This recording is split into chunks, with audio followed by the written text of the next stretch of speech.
Olá pessoal, eu sou a doutora Janice Sepúlveda, endocrinologista, coordenadora do Ambulatório de Diabetes Tipo 1 da Santa Casa de Belo Horizonte. Estou aqui para abrir a nossa semana Conte Kerbs, uma semana toda pensada em você, meu colega profissional de saúde, que está aí envolvido no dia a dia do tratamento dos pacientes com diabetes. Então, essa semana, ela veio como uma virada de chave, né? Como uma oportunidade da gente trazer para as discussões os assuntos que são importantes no dia a dia para todo profissional de saúde. Entender um pouco sobre diabetes, sobre tratamento intensivo do diabetes, sobre educação em diabetes, sobre a contagem de carboidratos para todos os pacientes com diabetes, tirar um pouco das crenças, abrir novas portas, inclusive profissionais. Já que hoje a gente vive uma realidade de uma extrema carência de profissionais de saúde capacitados para o atendimento das pessoas com diabetes e as suas famílias.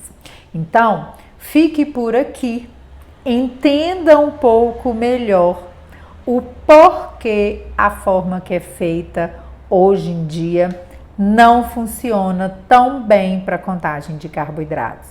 Então, a contagem de carboidratos, ela precisa de tratamento interdisciplinar, pelo menos multiprofissional, ou seja, precisa da equipe, precisa do entendimento de todos os especialistas para que ela realmente possa caminhar, né?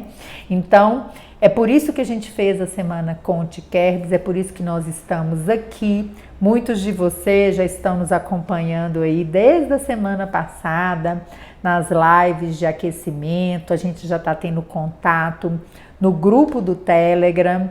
Então hoje a gente dá início às aulas, que é um conteúdo mais robusto e muito importante para o seu dia a dia como profissional de saúde. Então vamos lá? Começar pelo tema tratamento intensivo do diabetes.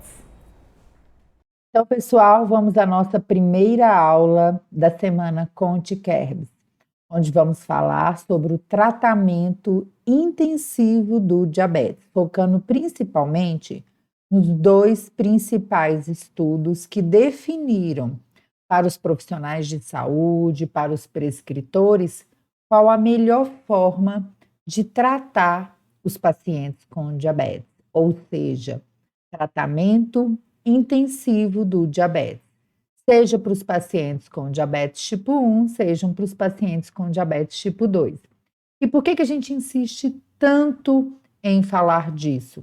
Porque a gente sabe que hoje, embora já tenham se passado várias décadas desde a finalização dos estudos, e a gente veja aí a todo momento na literatura muitas publicações vindas ainda deste estudo e do acompanhamento dos pacientes, a gente ainda vê na prática clínica como os profissionais de saúde ainda não estão adequados para essa realidade. Então, é muito importante que a gente saiba sobre isso e que todo profissional de saúde entenda muito bem sobre isso, para que você possa educar o seu paciente.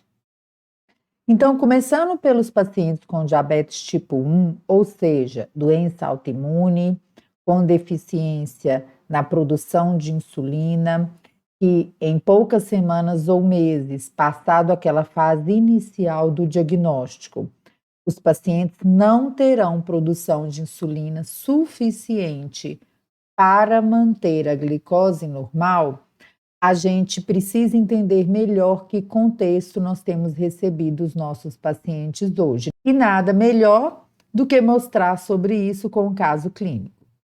Então, uma paciente de 19 anos com diabetes tipo 1, com diagnóstico desde os 10 anos de idade, que foi diagnosticada em cetoacidose diabética, sem complicações crônicas, usando insulina desde o diagnóstico e que chegou no nosso serviço usando insulina NPH 40 unidades na parte da manhã e 20 unidades às 22 horas, relatando corrigir eventualmente as hiperglicemias com insulina regular. E era uma paciente que relatava o quê? Que também é muito frequente na prática clínica. Não aplicar a insulina da noite quando, ao deitar, tinha uma glicose menor do que 100. Uma paciente com índice de massa corporal normal, uma paciente com índice de massa corporal de 21,5, ou seja, normal, já orientada pela equipe de nutrição com plano alimentar de 1.700 calorias dia e com hemoglobina glicada de 8,8%. E o que a paciente dizia? Que nunca tinha tido hemoglobina glicada menor que 8%. E essa paciente chega para a gente com este diário de glicose. Aí é muito importante um outro lembrete. Todos nós, profissionais de saúde, precisamos alinhar a nossa fala, entender muito bem sobre o perfil de glicose, sobre o tratamento intensivo, sobre as doses de insulina, para que a gente também, como educador, saiba interpretar um diário de glicose. Então, quando um paciente chega com diabetes tipo 1, com um tratamento que nós chamamos de convencional, ou seja, apenas com cobertura com insulina lenta, em 2 aplicações diárias, que a gente vai falar um pouquinho sobre a forma correta de tratar, e isso é muito útil para todo profissional de saúde, porque todos devem identificar no dia a dia quem está bem tratado e quem não está tratado adequadamente, porque isso é uma função da equipe. Então, quando a gente pega um diário desse, com a paciente que apresenta hipoglicemias na madrugada, hipoglicemias de manhã, inclusive hipoglicemias importantes, hipoglicemia nível 2, que é a glicose menor do que 54, que apresenta picos hiperglicêmicos também muito importantes, inclusive com glicoses acima de 600, que é o high, nos glicosímetros que realizam a glicemia capilar. E com horários com glicemias aparentemente normais, de cara, quem entende de tratamento do diabetes e sabe interpretar uma monitorização de glicose, já sabe que este perfil ele é característico dos pacientes que não estão com tratamento adequado, ou seja, doses maiores de insulina NPH, concentrada em 2 vezes por dia, que acabam levando os pacientes à hipoglicemia e no horário do pico, claro, glicemias melhores do que nas refeições, onde a comida não é coberta por insulina. E aí a gente já parte, entendendo isto aí, a gente já parte para um outro conceito que é muito importante para os pacientes com diabetes tipo 1, que é como que essa insulinoterapia é correta, Ou seja, quando a gente está fazendo uma reposição hormonal para os pacientes com diabetes tipo 1, que, repito, não tem mais produção adequada de insulina.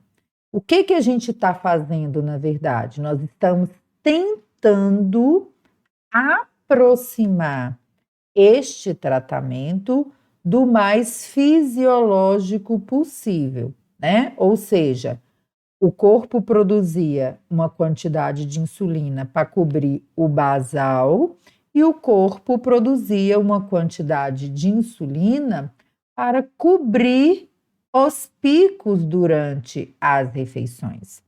Ou seja, comendo ou não, quem não tem diabetes consegue manter a sua glicose normal.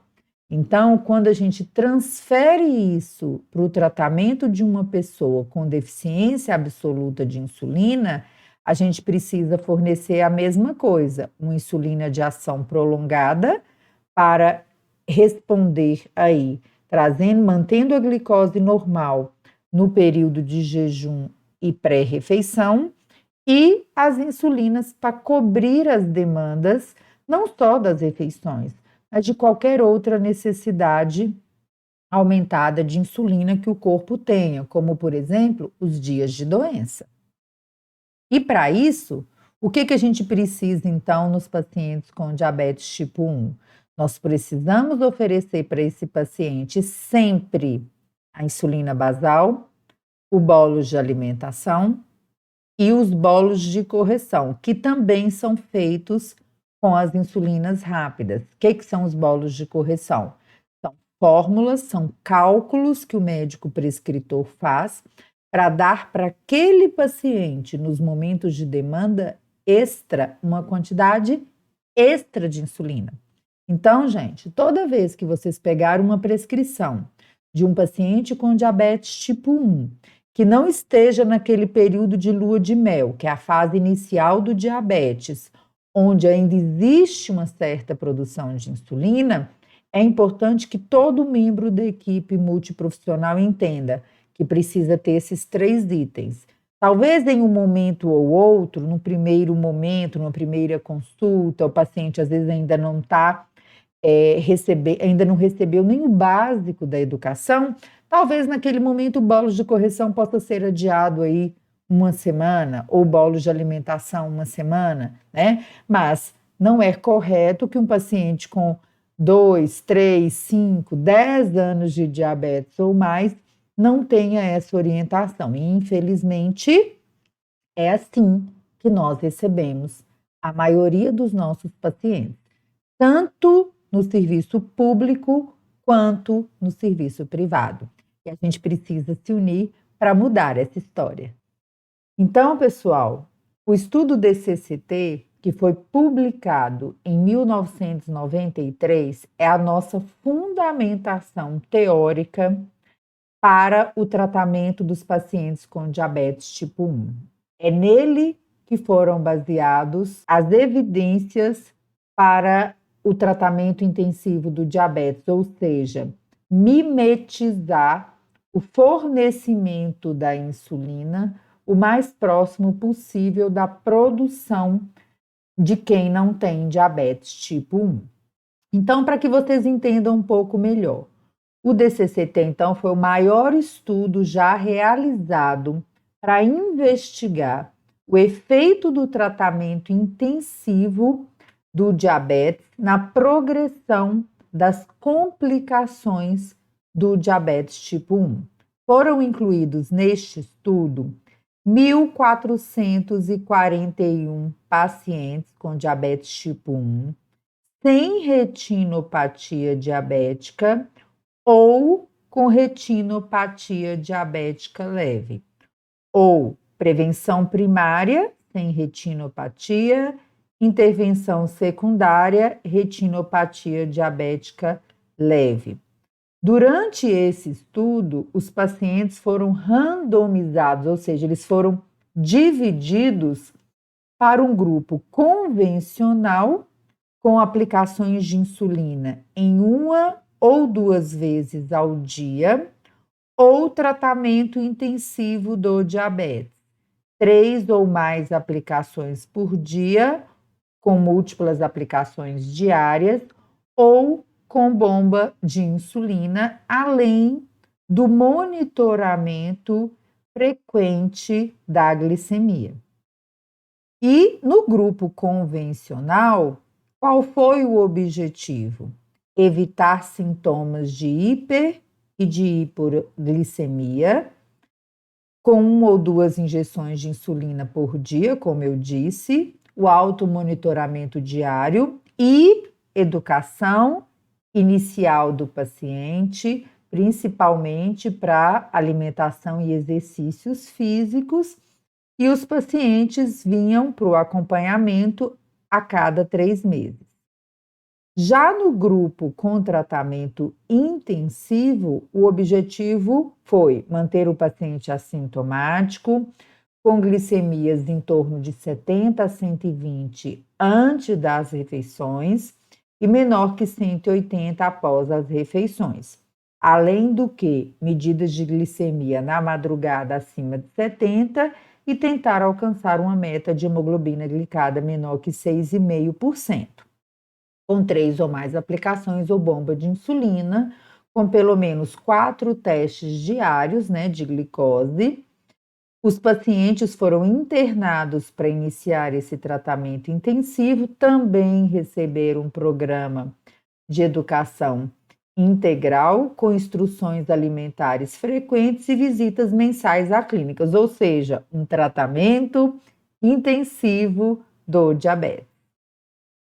E o que foi observado durante este tratamento, tanto para o grupo de intervenção quanto para o grupo observacional?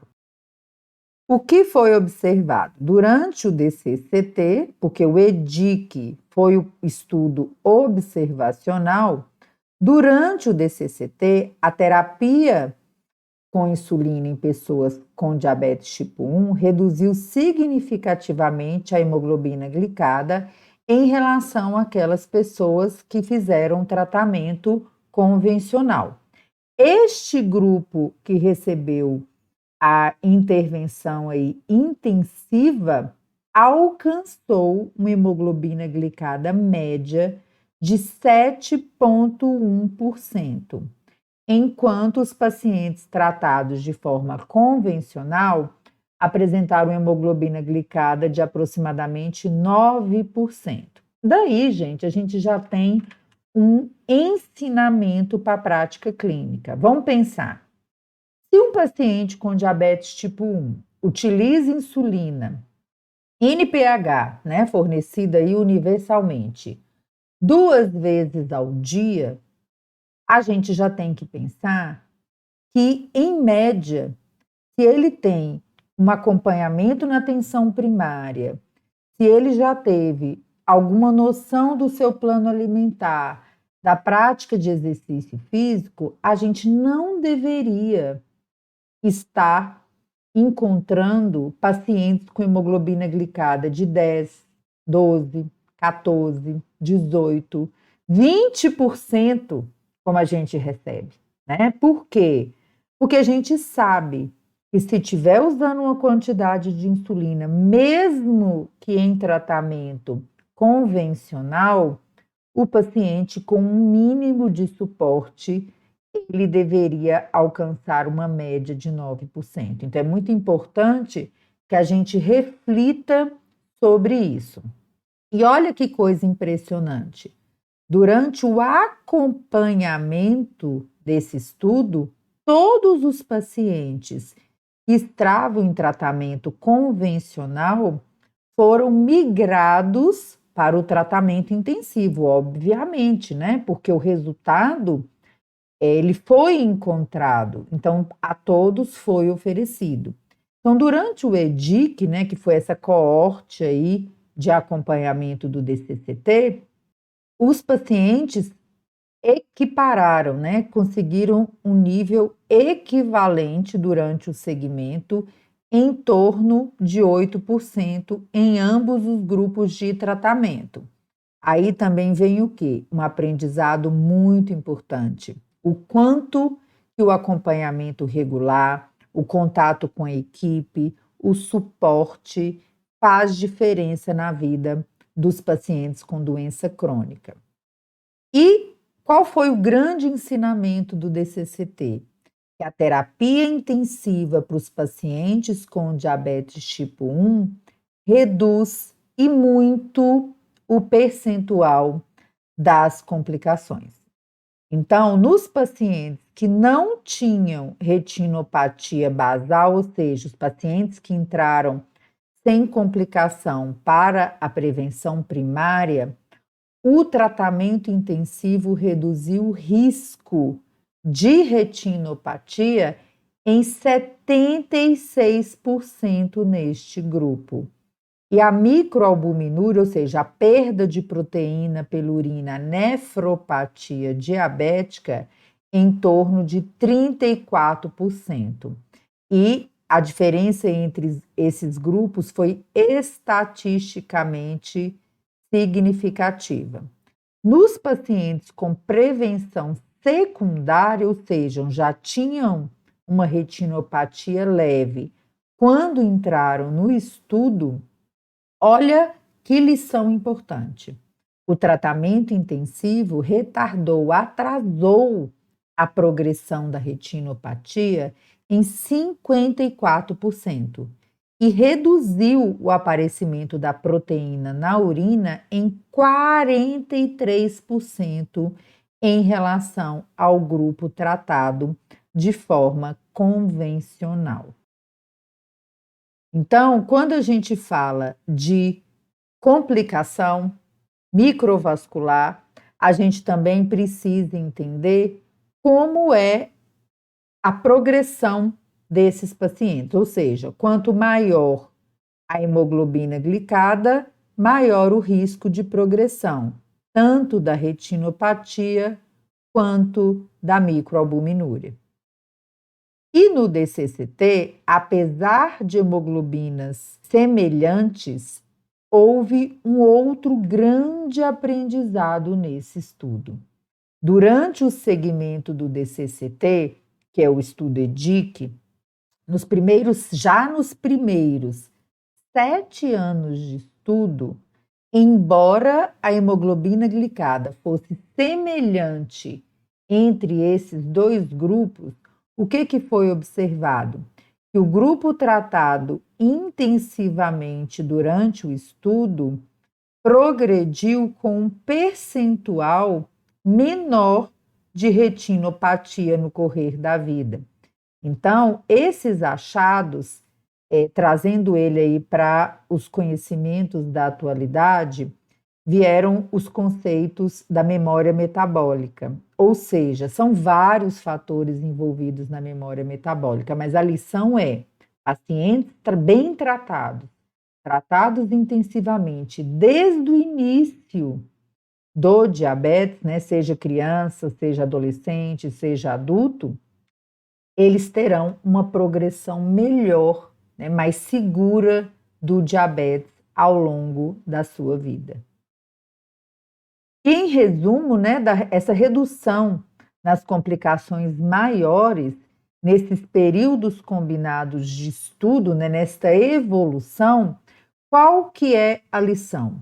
Todas as complicações, elas foram reduzidas no grupo tratado intensivamente no início do estudo, em relação ao grupo tratado de forma convencional, não só a retinopatia, mas também a nefropatia e também a neuropatia. E para não falarmos só das complicações microvasculares, o que o segmento do DCCT, o EDIC, também mostrou? Que a terapia intensiva, desde o começo do tratamento, também reduziu o risco de infarto agudo do miocárdio não fatal, AVC e morte por doença cardiovascular no grupo tratado intensivamente. Uma redução do risco de complicações macrovasculares em torno de 57%. E no dia a dia, um fato preocupa muito ou sempre vem à tona no dia a dia, que o preço do melhor controle pode vir a ser a hipoglicemia. Mas é claro, na época do DCCT, nós não tínhamos os análogos de longa duração, nós não tínhamos a segurança dessas insulinas que nos ajudam, sim, a reduzir o percentual de hipoglicemia. Então, uma coisa é fato: quanto melhor o controle glicêmico, ou seja, quanto menor a média glicêmica, mais educado o paciente precisa estar, mais importante é o número de monitorizações glicêmicas, a educação desse paciente. Por quê? Porque o risco de hipoglicemia é maior. Mas a gente também sabe que com hemoglobina glicada mais elevada, hipoglicemias também acontecem, só que o risco de complicações é maior, né? Então, às vezes a gente tem a sensação que cobre a cabeça, descobre os pés. E nós, profissionais de saúde, precisamos entender todos esses detalhezinhos e assimilar isso na nossa prática clínica para que a gente possa fazer as melhores escolhas para cada paciente, individualizando esse tratamento. Na prática clínica, a gente sabe aí que com as novas insulinas, né, a gente não tem hoje só a NPH, nós temos a insulina glargina em 2 formulações, 100 unidades e 300 unidades por ml. Temos a insulina Detemir e temos a insulina Degludeca, como insulinas basais, ou seja, aquela insulina que precisa ser fornecida 24 horas, para manter a glicose normal por 24 horas. E cada uma tem a sua particularidade, mas o mais importante que todo profissional de saúde, repetindo, todo profissional de saúde precisa entender isso aí, é saber início de ação das insulinas, qual insulina tem pico ou não, e é claro que a NPH que a gente conhece mais, que está distribuída universalmente, é uma insulina que claramente tem um pico, e a duração de ação dessa insulina, além da liberação, né, da insulina para cada faixa de idade. Então, hoje, com os análogos de longa duração, nós conseguimos sim trabalhar melhor a nossa prescrição para esses pacientes, de forma que o paciente consiga também alcançar essa meta glicêmica. E como não só de insulina lenta vivem os pacientes que precisam delas, principalmente o paciente com diabetes tipo 1, nós também temos hoje várias opções de insulinas rápidas e ultra rápidas. A mais conhecida, gratuita, a insulina regular. Eu chamo a atenção para o início de ação em torno de 30 a 60 minutos, ou seja, precisa ser aplicada neste período e nós, profissionais de saúde, precisamos aí gravar isso e falar com os nossos pacientes. O pico de ação em torno de 2 a 4 horas e uma duração de ação em torno de 6 a 8 horas. Já as insulinas asparte, glulisina e lispro, que são análogos de insulina de ação rápida, iniciam a sua ação em torno de 5 a 15 minutos, tem o pico em torno de 1 a 2 horas e uma duração de ação em torno de 3 a 5 horas.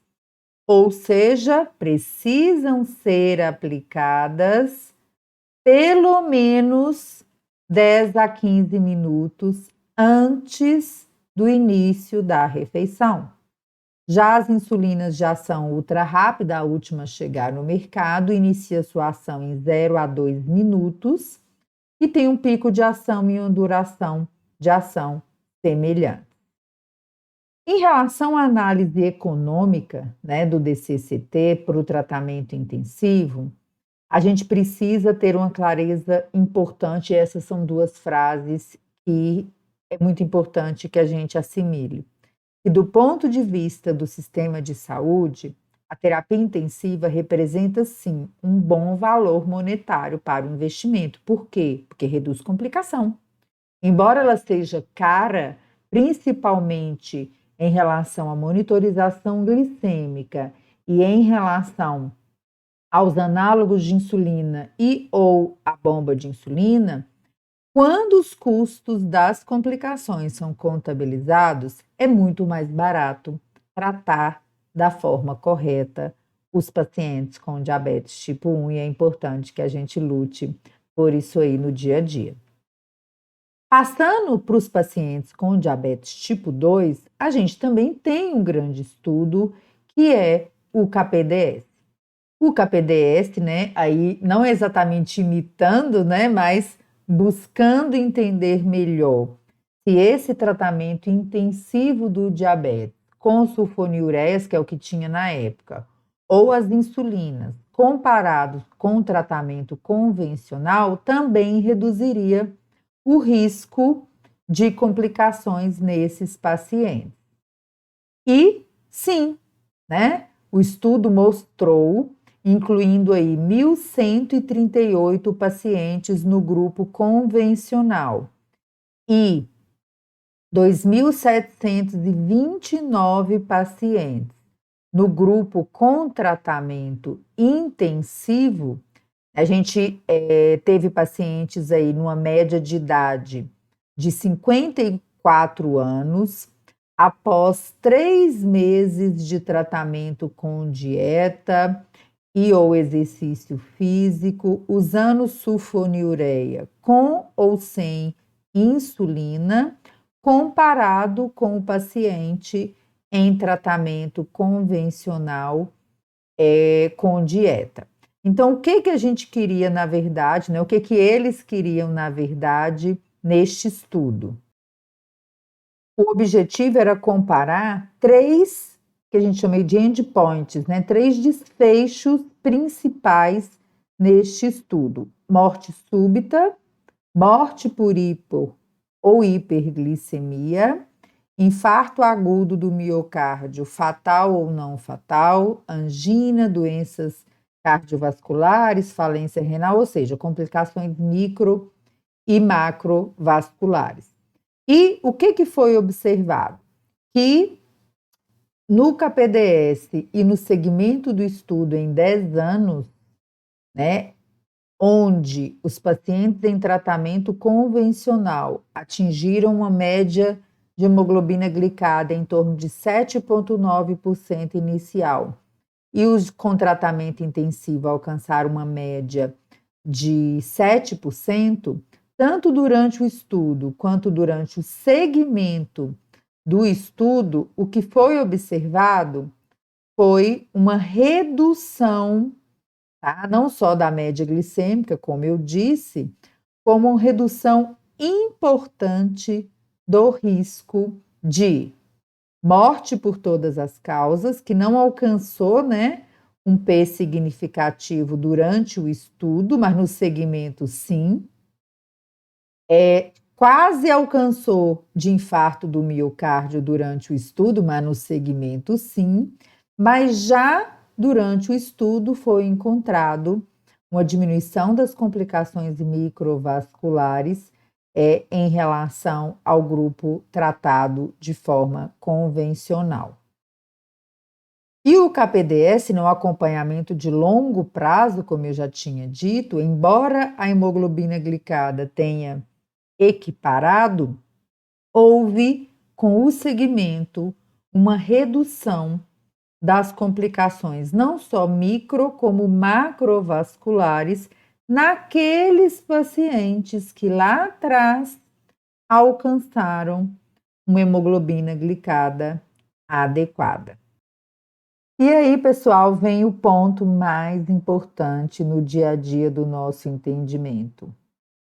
Sabendo de tudo isso, da importância do tratamento intensivo, tanto para quem tem diabetes tipo 1 quanto para quem tem diabetes tipo 2, o porquê até hoje nós ainda estamos com os pacientes nesta situação, mal controlados, com inércia terapêutica clássica, que traz para a realidade não só do paciente e da família, mas da equipe de saúde um grande ônus. E olhem os dados da intensificação insulínica nos pacientes com diabetes tipo 2 dos Estados Unidos. Pacientes com hemoglobina glicada maior que 7%, 2 anos após iniciar a insulinoterapia basal, onde no início do tratamento a média era de 8,6%, 71% não tinham o seu tratamento ajustado conforme as diretrizes. Então, eu deixo aqui mais uma vez o meu reforço, o meu entendimento para o quê? Gente, vamos prestar muita atenção. Todo membro da equipe multiprofissional precisa entender sobre o tratamento, sobre a indicação, sobre o tratamento intensivo, sobre a forma de adequar, para que a gente possa falar a mesma língua com o paciente e que a gente possa progredir juntos nesse dia a dia.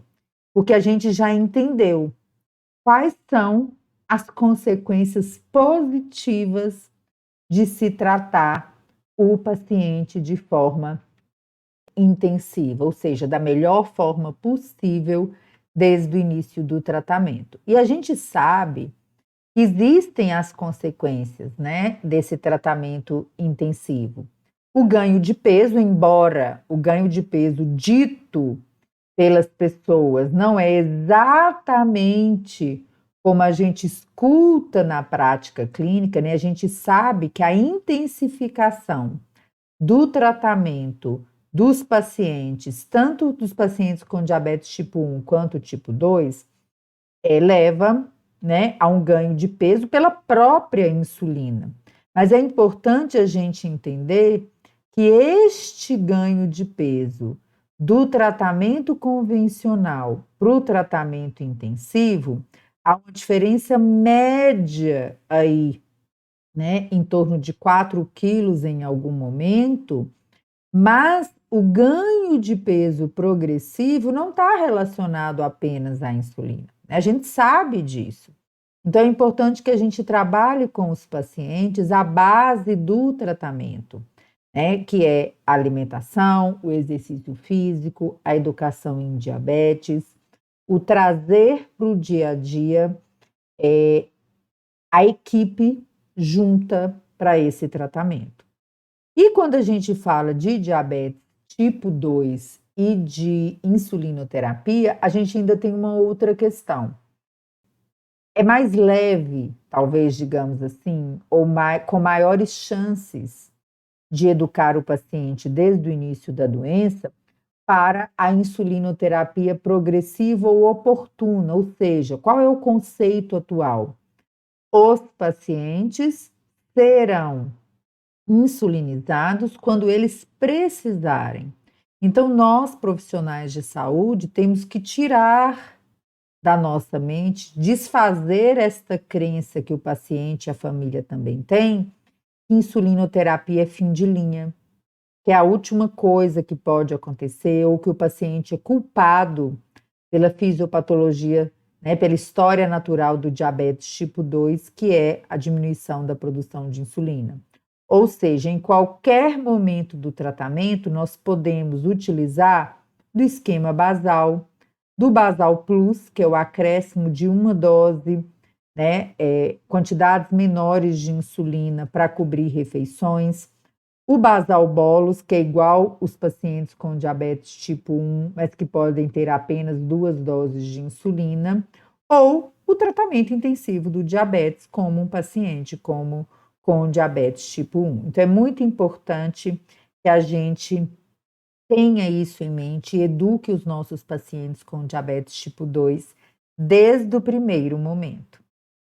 E a eficácia, né, dessa insulina basal na progressão do diabetes tipo 2, então, ela faz toda uma diferença no dia a dia, né? Porque muitos dos nossos pacientes, 27 a 40%, alcançarão a meta do controle do diabetes com uma única dose de insulina lenta ou insulina basal, que é postergada anos e anos a fio, muitas vezes até o paciente ter uma complicação do diabetes.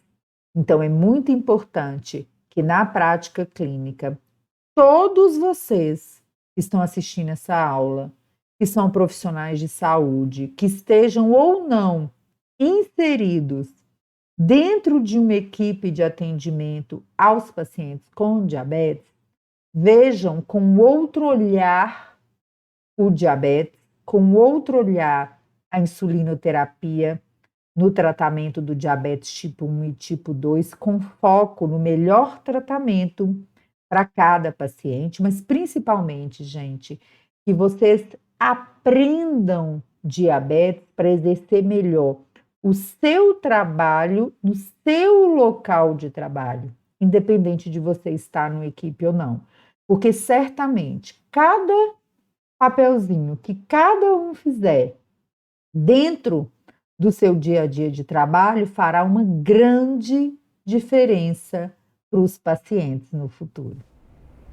Então, pessoal, finalizando aí a parte do tratamento intensivo do diabetes. Eu sei que não é um assunto muito fácil, mas é um assunto, né, antigo e que todo membro da equipe precisa entender bem para fazer o seu processo educativo não só convincente, mas melhor. Amanhã, na aula 2, vamos falar sobre a contagem de carboidratos para os pacientes com diabetes tipo 2, desmistificar várias coisas do dia a dia, para vocês entenderem melhor as indicações, quem são os melhores pacientes para poder estar utilizando, já que os pacientes com diabetes tipo 2 correspondem à maioria dos nossos pacientes.